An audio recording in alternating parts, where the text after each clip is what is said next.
ఎంతోమంది నిన్న ఎంతో ఆతురతగా ఎదురు చూస్తున్నారు ఈ ప్రోగ్రాం కోసం. ఎంతో వ్యయ ప్రయాసాలు కోర్చి ఎంతో దూరం నుంచి కూడా వాళ్ళు రావడం, ఆ పక్క కడప కానివ్వండి, కర్నూలు కానివ్వండి, ఒకటని కాదు, అటు చిత్తూరు కానివ్వండి, అనంతపూర్ కానివ్వండి, లేకపోతే మిగతా ప్రాంతాల నుంచి కానివ్వండి, ఇటు తెలంగాణ నుంచి కానీ అబ్బాయిలందరూ తరలొచ్చారు అక్కడికి. పేరు పేరున వాళ్ళందరికీ ముఖ్యంగా అక్కడ నా ఇంతవరకు మన రాష్ట్ర అధికారంలో ఉన్నప్పుడు తెలుగుదేశం మొదటిసారి రాష్ట్ర విభజన తర్వాత అక్కడ లైబ్రరీ చైర్మన్ సోదరుడు గౌస్ మొహిద్దీన్కి, అలాగే హెల్పింగ్ హ్యాండ్స్ అనంతపూర్ జగన్ గారికి, అలాగే శ్రీధర్ గారికి, అలాగే చిరంజీవి గారికి, మిగతా అందరూ నా కన్వీనర్స్ అంతా ఉన్నారు, సతీష్ తిలకు, శ్రీధర్ గారు, వాళ్ళందరూ కూడా అందరికీ వాళ్ళు నచ్చజెప్పి ఇలా ఎందుకు మనం చేయాల్సి వచ్చిందో వాళ్ళందరూ శాంతపరిచినందుకు, వాళ్ళ ఆవేశాన్ని చల్లబరిచినందుకు, ఎప్పుడూ ఒక క్రమశిక్షణ కలిగిన సైనికులు నా అభిమానులు. భావస్థురాణి జన్మాంతర సౌహృదాణి అంటారు. పోయిన జన్మలో ఎంతోమందితో పరిచయం ఉన్నా ఈ జన్మలో ఒకరిని దాన్ని పొందగలుగుతాం. కానీ ఎన్ని లక్షల వేల లక్షల కోట్ల మంది అభిమానులు పొందడం అంటే అది నా పూర్వజన్మ సుకృతంగా, అది ఏ జన్మజన్మన అనుబంధమో, ఏ రుణానుబంధమో, ఏ విడలేని అనుబంధమో కదా అని నాకు అనిపిస్తూ ఉంటుంది.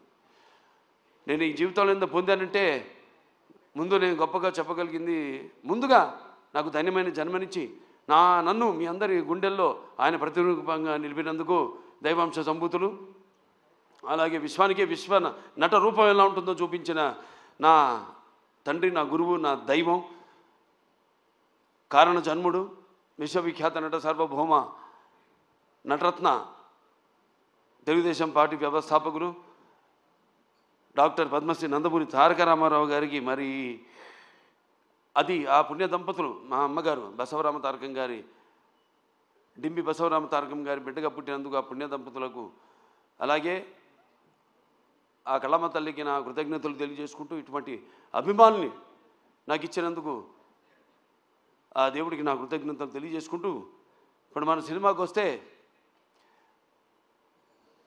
డాకు మహారాజ్ ఎన్నో వైవిధ్యమైన పాత్రలు చేసుకుంటూ వస్తున్నాను. నాన్నగారిలాగా ఆయన పౌరాణికాలు నటిస్తే పాత్రలు ప్రాణాలు పోసుకున్నాయి, ఆయన జానపదాలు చేస్తే సామాజ మనోగరమాలు అయ్యాయి.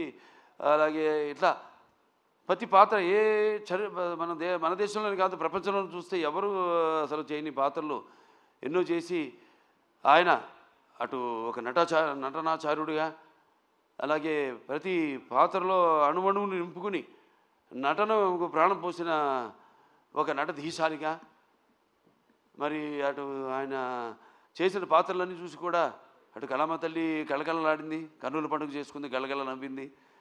అలాగే ఆ వారసత్వాన్ని పుణికిపుచ్చుకుని ఈ ఎన్నో వైవిధ్యమైన పాత్రలు, పౌరాణికాలు కానివ్వండి, జానపదాలు కానివ్వండి, సాంఘికాలు కానివ్వండి, first Indian social fiction, science fiction Aditya 369 లాంటి సినిమా కానీ, ఒక భైరవ దీపం కానివ్వండి, ఇటువంటి ఎన్నో నేపథ్యాలు ఉన్న సినిమాలు అటు సాంఘికం, జానపదాలు, పౌరాణికాలు చేయడం జరిగింది. అలాగే ఇప్పుడు మన అఖండ అయితేనేమి, దాని తర్వాత వీరసింహారెడ్డి అయితేనేమి, తర్వాత నేలకొండ భగవంత్ కేసరి అయితేనేమి, ఇప్పుడు రేపు రాబోతున్న ఈ 12 విడుదల కాబోతున్న మన డాకు మహారాజ్ అయితేనేమి. ఇందాక చెప్పారు డైరెక్టర్ గారు, డాకు మహారాజ్ డిస్కషన్స్ అప్పుడు ఏదో ఒక లైన్ అనుకున్నాం, అది సరిగ్గా నేను కనెక్ట్ కాలేకపోతున్నాను. దానికి ఏదో ఒక పాత కథలాగా అనిపించింది. మళ్ళీ ఎందుకంటే ఆల్వేస్ రీసెర్చ్, ఎప్పుడు నా మీద నేను రీసెర్చ్ చేసుకుంటున్నాను, అభిమానులు ఏం కోరుకుంటున్నారు నా నుంచి. అలాగే ఒక నేలకొండ భగవద్గీతలో ఒక ఇన్స్పెక్టర్ క్యారెక్టర్ని నేను చెప్పడం జరిగింది. దాన్ని అంతకుముందు ఆ పాత్ర లేదు. అలా దాన్ని బ్రహ్మాండంగా మలిచారు డైరెక్టర్ అయితేనేమి, ఆ రచయితలు అయితేనేమి. అలాగే ఈ సినిమాలో కూడా ఆదిత్య 369లో శ్రీకృష్ణదేవరాయల మారువేషంలో వచ్చి కృష్ణకుమార్ని కాపాడడం, అది అలా ఉండిపోయింది. ఫ్యాన్స్ అందరి గుండెల్లో కూడా ఉండిపోయింది ఆ పాత్ర. అటువంటి పాత్రలో కనిపిస్తే నేను బాగుంటుంది, సినిమా ఫుల్ లెంత్ కనపడితే బాగుంటుంది అనుకున్నాను. సో దాన్ని నేను వ్యక్తపరచడం జరిగింది. ఏమండి, మన ఫ్యాన్స్ ఉన్నారు, ముందు వాళ్ళని డిసప్పాయింట్ చేయకూడదు మనం. నాన్నగారు ఒక సర్దార్ పాపారాయుడు అయితేనేమి అటువంటి ఒక గెటప్లో మనకు కనిపిస్తే బాగుంటుంది అని అనుకున్నాం. అక్కడి నుంచి స్టార్ట్ అయింది కథ, ప్రయాణం, మా ప్రయాణం. దాంట్లో మరి ఎటువంటి సమస్యను మా ప్రతి సినిమాలో మహిళలకైతేనేమి వినాశ్రయం జననం నాస్తి, వినాశ్రయం గమనం నాస్తి, వినాశ్రయం జీవం నాస్తి, వినాశ్రయం సృష్టి రేవ నాస్తి. ప్రతి సినిమాలో కూడా మహిళలకు ఒక ప్రత్యేకమైన ఇంపార్టెన్స్ ఉంటుంది. అలాగే ఏదో ఒక సందేశం, మంచి సందేశం ఇవ్వాలి మనం అన్నప్పుడు దాన్ని మనం చూస్తారు సినిమాలో. మొత్తం చెప్పేస్తే ఎలా, రేపు ఏ సమస్యను మేము తీసుకున్నాం, అసలు దాని మీద మన తెలుగు వాళ్ళ గొప్పతనం ఏంటి అన్నది కూడా ఈ సినిమా ద్వారా చెప్పడం జరిగింది. ఇలా ఒక కథను బ్రహ్మాండంగా మళ్ళీ డైరెక్టర్ గారు దాన్ని కన్సీవ్ చేసుకుని, మళ్ళీ ఆయన టీము మోహన్ కృష్ణ గారు అంతా ఉన్నారు, అందరు కలిసి ఒక బ్రహ్మాండంగా ఉన్న కథగా దాన్ని రూపొందించారు. అదే మన డాకు మహారాజ్. టైటిల్ వచ్చేసరికి మన డాకు మహారాజ్ అంటే ఎలా ఉంటుంది అన్నది ఒక చిన్న అనుమానం ఉండేది. దాన్ని కూడా బాగా జాగ్రత్తగా ప్లాన్ చేసి, ఇప్పుడు ఎలాగైతే మేము ముందు టీజర్ రిలీజ్ చేసాం, టీజర్లో ఏం చెప్పాలా, కొంచెం చప్పగా ఉందనుకున్నారు.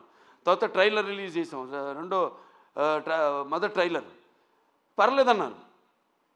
ఇప్పుడు విడుదల చేస్తాం ఈరోజు అసలైన ట్రైలర్. అంటే ఏదైతే అభిమానులు కోరుకుంటారో, అభిమానులే కాదు, ఏదైతే జనం బాలకృష్ణ నుంచి కోరుకుంటారో మొత్తం అంతా పొందుపరిచి ఈ ట్రైలర్ని రిలీజ్ చేయడం జరిగింది. ఇవాళ అద్భుతమైన స్పందన వస్తుంది.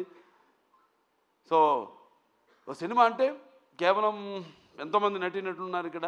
నాతో పాటు నటించిన ఒక ప్రజ్ఞా జైస్వాల్ అయితేనేమి అఖండాలో చేసింది నాతో, అలాగే శ్రద్ధా శ్రీనాథ్, అలాగే ఊర్వశి రౌతెల, అందరూ కూడా ఇప్పుడు వాళ్ళ పాత్రలు ఎంతో అద్భుతంగా, అంటే అటు కేవలం గ్లామరే కాదు, పెర్ఫార్మెన్స్ ఆవిడంతా. ఇందాక మన కెమెరామెన్ గారు ఉన్నారు ఇక్కడ, విజయ్ కార్తిక్ గారు, ఎంతో అద్భుతంగా సినిమాని చూస్తున్నారు మీరు. ఆ సినిమాలో కూడా లైటింగు స్కీము, ఒక లైటింగ్ స్కీమ్ అంటూ ఉంటుంది.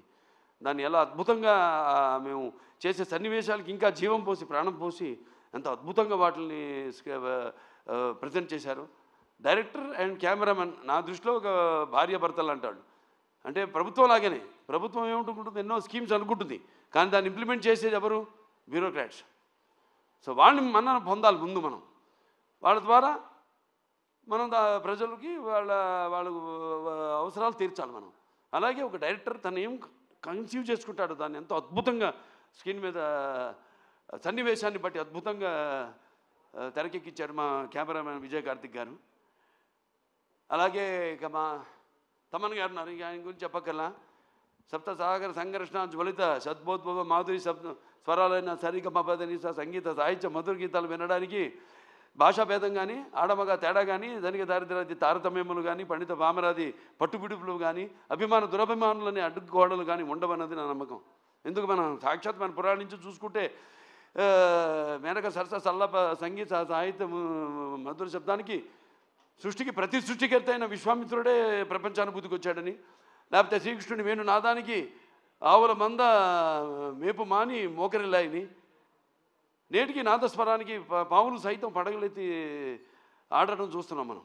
అలా ఒక సంగీతం హిట్ అయితే ఆ సినిమా సగం హిట్ అయినట్టే. ఇక తమన్నా కాంబినేషన్ చెప్పక్కర్లేదు, అఖండాతో సబ్బూఫర్లు బ్లాస్ట్ చేశాడు. ఇప్పుడే ఇక్కడ ఈ మన ట్రైలర్ చూపించినప్పుడు కూడా స్పీకర్లు పడిపోయినాయి ఇక్కడ.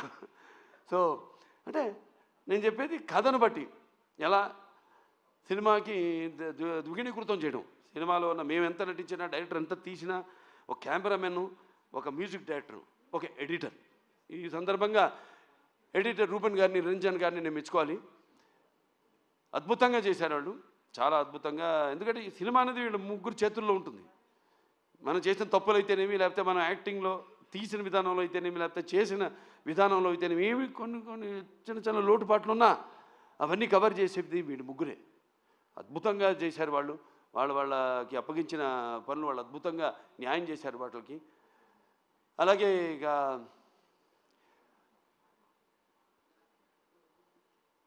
ప్రజ్ఞా జైస్వాల్ పాత్ర చాలా అద్భుతమైన పాత్ర. ఏదైతే ఆవిడకి ఉందో ఇమేజ్, మా కాంబినేషన్లో ఏదైతే ఉందో, ఆవిడ అన్ని పాత్రలకి సరిపోతాను నేను అంట్లా. కాకపోతే మా కాంబినేషన్ ఒక గౌరవం ఉంది, మా ఇద్దరి కాంబినేషన్కి ఒక ప్రత్యేకమైన స్థానం ఉంది. మేము కనబడితే ఒక హుందాతనం, ఒక ఆరాధనా భావం కలుగుతుంది ప్రజల్లో. దాన్ని మేము అలా ఇక్కడ దాన్ని ఆ పాత్ర అలా వచ్చింది. ఆ పాత్రకి ఎవరు బాగుంటారని అనుకున్నప్పుడు వెంటనే డైరెక్టర్ గారితో, మన నాగవంశీ గారితో చర్చించడం జరిగింది. వెంటనే ఆవిడ అంగీకరించడం, అండ్ నమ్మకం, నా మీద నమ్మకం. ముఖ్యంగా కథ కూడా పెద్ద అడగదు ఆవిడ, ఓ అని నా ఒక నమ్మకం. అలాగే ఇక మా శ్రద్ధా శ్రీనాథ్ గారు ఉన్నారు, ఇక very versatile and very potential artist. ఎన్నో ఎక్స్ట్రాడినరీ పర్ఫార్మెన్సెస్ ఇచ్చిన, అంటే అవకాశం దొరికినప్పుడు జారబెట్టకుండా అద్భుతంగా తను ఇంతకుముందు సినిమాల్లో తన టాలెంట్ ఏదో తను ప్రూవ్ చేసుకుంటూ, ఏదో వచ్చే సినిమాలు ఒప్పుకోకుండా చాలా జాగ్రత్తగా తనకి మంచి పేరు వచ్చే పాత్ర అయితేనే తను ఒప్పుకోవడం. అలాగే ఈ సినిమాలు చూస్తారు రేపు, ఎంత అద్భుతమైన పాత్ర ఆవిడది. అలాగే పేర్లు కూడా అలాగే కుదిరినాయి. ఈవిడ నందిని సినిమాలు కూడా ఆ టైపే, నందిలాగే. అంటే మన అఖండ స్టార్ట్ అనగానే ముందు కొమ్ములతో ఎలాగో అటువంటి పాత్ర సినిమాలో చూడటానికి బయటేమో చాలా డెలికేట్గా ఉంటుంది. అలాగే ఈవిడ పేరు కావేరి సినిమాలో. అంటే సినిమాలో దేనికోసం పోరాడుతున్నామో, ఏ ఇష్యూ మీద పోరాడుతున్నామో దానికి తగ్గ పేరు అలా కుదిరినాయి అన్నీ. అలాగే మన ఊర్వశి రౌతెల ఆవిడుంది, పాటే కాదు పాటతో పాటు చాలా మంచి పాత్ర ఆవిడది. ఎలా చాలా చూస్తారు రేపు సినిమాలో ఆవిడ క్యారెక్టర్ కూడా. ఫైట్లు చేసింది, నాతో డాన్స్ చేసింది, అటు పర్ఫార్మెన్స్ చేసింది, ఇటు అందంగా కూడా ఉంది. సో అందరూ వాళ్ళ వాళ్ళ పాత్రలు ఎంతో అద్భుతంగా, ఒక శిల్పి చెక్కిన శిల్పంలాగా అద్భుతంగా వాళ్ళ క్యారెక్టర్స్కి న్యాయం చేయడం జరిగింది. ఇక మా ఫైట్ మాస్టర్ వెంకట్ మాస్టర్ గారు ఉన్నారు. ఇక ఆయన టోటల్గా అన్ని సినిమాలు వదిలేసుకుని ఈ సినిమా కేవలం ఫైట్లే కాదు, సీన్స్ అప్పుడు కూడా అక్కడే ఉండి అంత డెడికేషన్, మంచి సినిమా చేస్తున్నాం, ఓ మంచి సేవ చేస్తున్నాం మన కళామందరికి, మంచి ఒక సినిమా ఇస్తున్నాం, మనం అందిస్తున్నాం అన్న ఒక తపన. దాంతో ఆయన అన్న సినిమాలన్నీ కూడా క్యాన్సిల్ చేసుకుని ఈ సినిమాకి ప్రత్యేకంగా సీన్లప్పుడు కూడా ఉండి మరి అద్భుతమైన చూశారు విన్యాసాలు, అలాగే పోరాటాలు అద్భుతంగా ఆయన సమకూర్చడం జరిగింది. థ్యాంక్ యూ మనోజ్ గారు. అలాగే ఇక మా డాన్స్ మాస్టర్లు ఉన్నారు, శేఖర్ మాస్టర్ గారు, శంకర్ మాస్టర్ గారు. వాళ్ళు ప్రతి ఒక ఆయనేమో థీమ్ సాంగ్ చేయడం జరిగింది, శంకర్ మాస్టర్ గారు. శేఖర్ మాస్టర్ గారేమో మా రౌతెల ఊర్వశి రౌతెల నా పాట ఆయన కంపోజ్ చేయడం జరిగింది, డాన్సు. ఇంకా మోహన్ కృష్ణ గారు మంచి కాలక్షేపం నాకు ఆయన అక్కడ లొకేషన్లో. రకరకాల విషయాలు మాట్లాడుకుంటూ ఉండేవాళ్ళం. డైరెక్టర్ గారు చెప్పారు ఇందాక, త్వరత బయట పెడతాను ఏమిటని ఆ విషయాలన్నీ. సో ఎంతో అద్భుతంగా అన్నీ మాట్లాడుకునేవాళ్ళం. ఏముంటే నాకు చిన్న చిన్న పాత్ర ఇంకా ఏదైనా చేయొచ్చు అన్నప్పుడల్లా ఈయన మీద పడేవాడిని. ఆయన ఎప్పుడు నాకు కోపం వస్తుందో తెలీదు. ఆయన ఏంటి అలా పాపం అలాగేనండి అంటూ తలూపుతూ ఉండేవాడు అన్నిటికైనా. కానీ మళ్ళీ ఆయన కాదన్నప్పుడు మళ్ళీ దాని గురించి మళ్ళీ ఆలోచించేవాడిని. అవును, నేను ఆవేశంలో అన్నాను, ఎందుకు ఏంటి ఆయన ఎందుకు అన్నారు, ఇవన్నీ కరెక్ట్గా సమపాళ్ళల్లో బ్యాలెన్స్ చేసుకుని సో సినిమా ఇంత అద్భుతంగా. అలాగే మా ఎడిటర్ అదే చెప్పాక రూబిన్, నిరంజను, దాని తర్వాత ఆర్ట్ డైరెక్టర్ అవినాష్, అందరూ ఒక మంచి కలయిక. అలాగే బాబీ డియోల్ గురించి చెప్పాలి. అదే చెప్పే డైరెక్టర్ గారు ఎంతో అద్భుతంగా చేశాడు ఆయన పాత్రని. దాన్ని కూడా రకరకాలుగా అనుకున్నాం, ఎలా చేద్దాం. ఆయనకేమో ఆ ఇమేజ్ ఉంది, ఏది యానిమల్ సినిమా ఇమేజ్.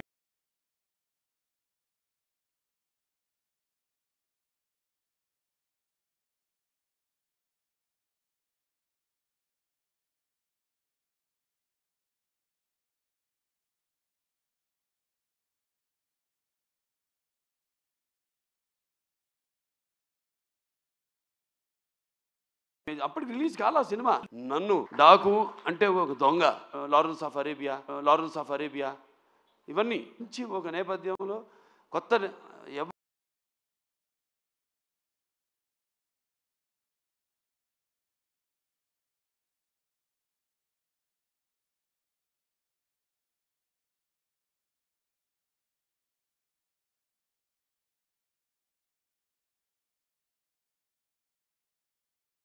ఎవరు అందరూ ఎంతో కష్టపడి పనిచేశారు, ప్రతి ఒక్కరు కూడా.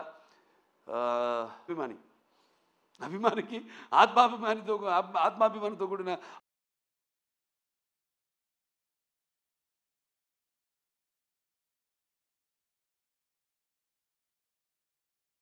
అభిమానులకి తేడా ఉంది. అది ఎట్లా అంటే పోరాడే తత్వం కాదు.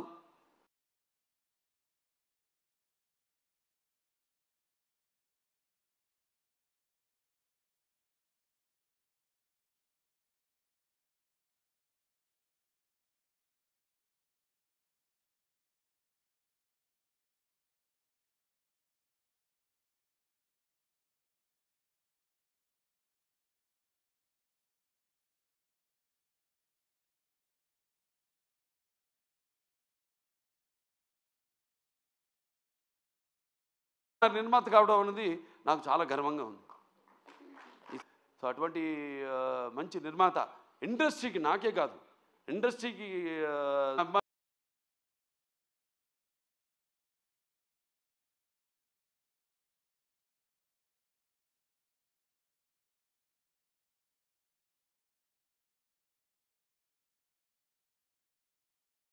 వాళ్ళందరూ ప్రేక్షక దేవుళ్ళు కూడా అందరూ కూడా 3 సినిమాలు వరుసగా ఒకదానికొకటి సంబంధం లేకుండా సినిమాకి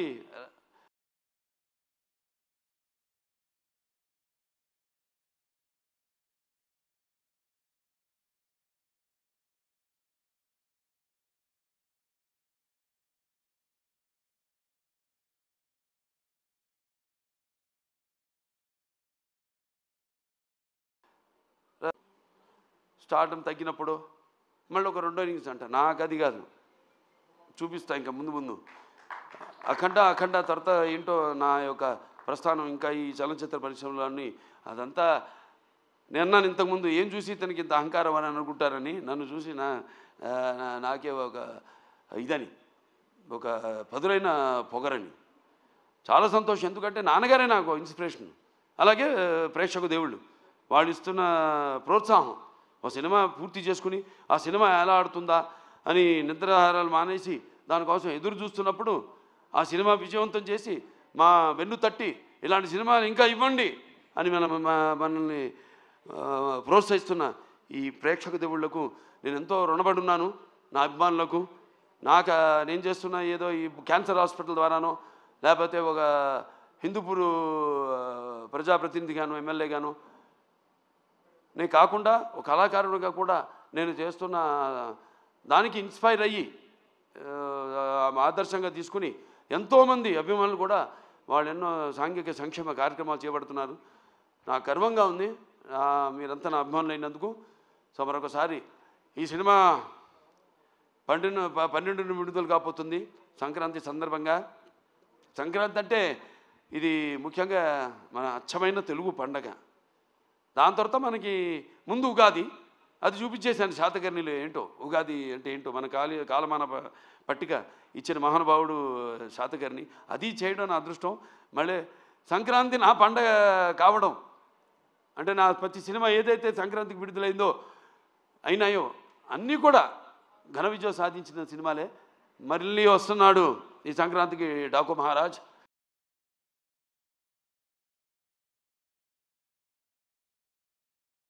సో మీ అందరూ కూడా ముఖ్యంగా రైతుల పండుగ, రైతులందరూ కూడా మరి వాళ్ళు కష్టపడిన సంవత్సరం అంతా కష్టపడి దుక్కు దున్ని నీరు పోసి నార పోసి నీరు విత్తనాలు నాటి అలాగే నీరు పోసి అలాగే పంటకు వచ్చాక వాటిలను మళ్ళీ బస్తాలకి నింపి బండ్లకి ఎక్కించి వాళ్ళ జేబులు వాళ్ళ కష్టంకి ఫలితమే నిండి ఎంతో ఉత్సాహంగా జరుపుకునే పండుగ మన అచ్చమైన సంక్రాంతి పండుగ. అలాగే ఈ గొబ్బెమ్మలతో, ఈ భోగి మంటల వెచ్చతనంతో, అలాగే హరిదాసుల కీర్తనలతో, అలాగే పిండి వంటలతో, కొత్త బట్టలతో, అల్లుళ్ళు అత్తగారింటికి వచ్చే ఈ పండగ మన సంక్రాంతి పండగ. సో అందరూ కూడా మరొకసారి నా సంక్రాంతి శుభాకాంక్షలు తెలియజేసుకుంటూ, సో ఈ సినిమా తప్పకుండా ఇప్పుడు చూశారు టీజర్ అంచెలంచెలుగా ఎలా ఇచ్చాను మేము ప్లాన్ చేసాం. ఎందుకంటే సినిమా అనేది ఎప్పుడు ఒక గుప్పిడి మూసుని ఉన్నంత వరకే. ఒకసారి తెరిస్తే సో దాన్ని అంచెలంచెలుగా ఇంకా 2 రోజులే విడుదల కావడానికి సినిమా. సో ఇవాళ అసలైన టీజర్ వదిలాము, ట్రైలర్ వదిలేము, అసలైన ట్రైలర్ వదిలాము. సో అందరూ కూడా తప్పకుండా మీరు ఏం ఊహించుకుంటారో అంతకంటే మించే ఉంటుంది ఈ సినిమా అని మీ అందరికి తెలియజేసుకుంటూ, ఇలాగే నా చిన్నల్లుడు శ్రీభరత్, అలాగే నేను చిన్నమ్మాయి మా అతుకుమల్లి తేజస్విని, వాళ్ళు కూడా ఈ సినిమాలో వాళ్ళ వంతు మన అన్స్టాపబుల్ కూడా తను తేజస్విని క్రియేటివ్ కన్సల్టెంట్గా చేసి ఎన్నో షోలు ఇవన్నీ చూసి వాటి మీద మేము చర్చించుకుని ఎలా ఉంటే బాగుంటుంది. అందుకే వాళ్ళ ఆ షో కూడా ఇవాళ ప్రపంచం మన దేశంలోనే నంబర్ 1 స్థానంలో నిలిచిందంటే అన్ని షోలని అధిగమించి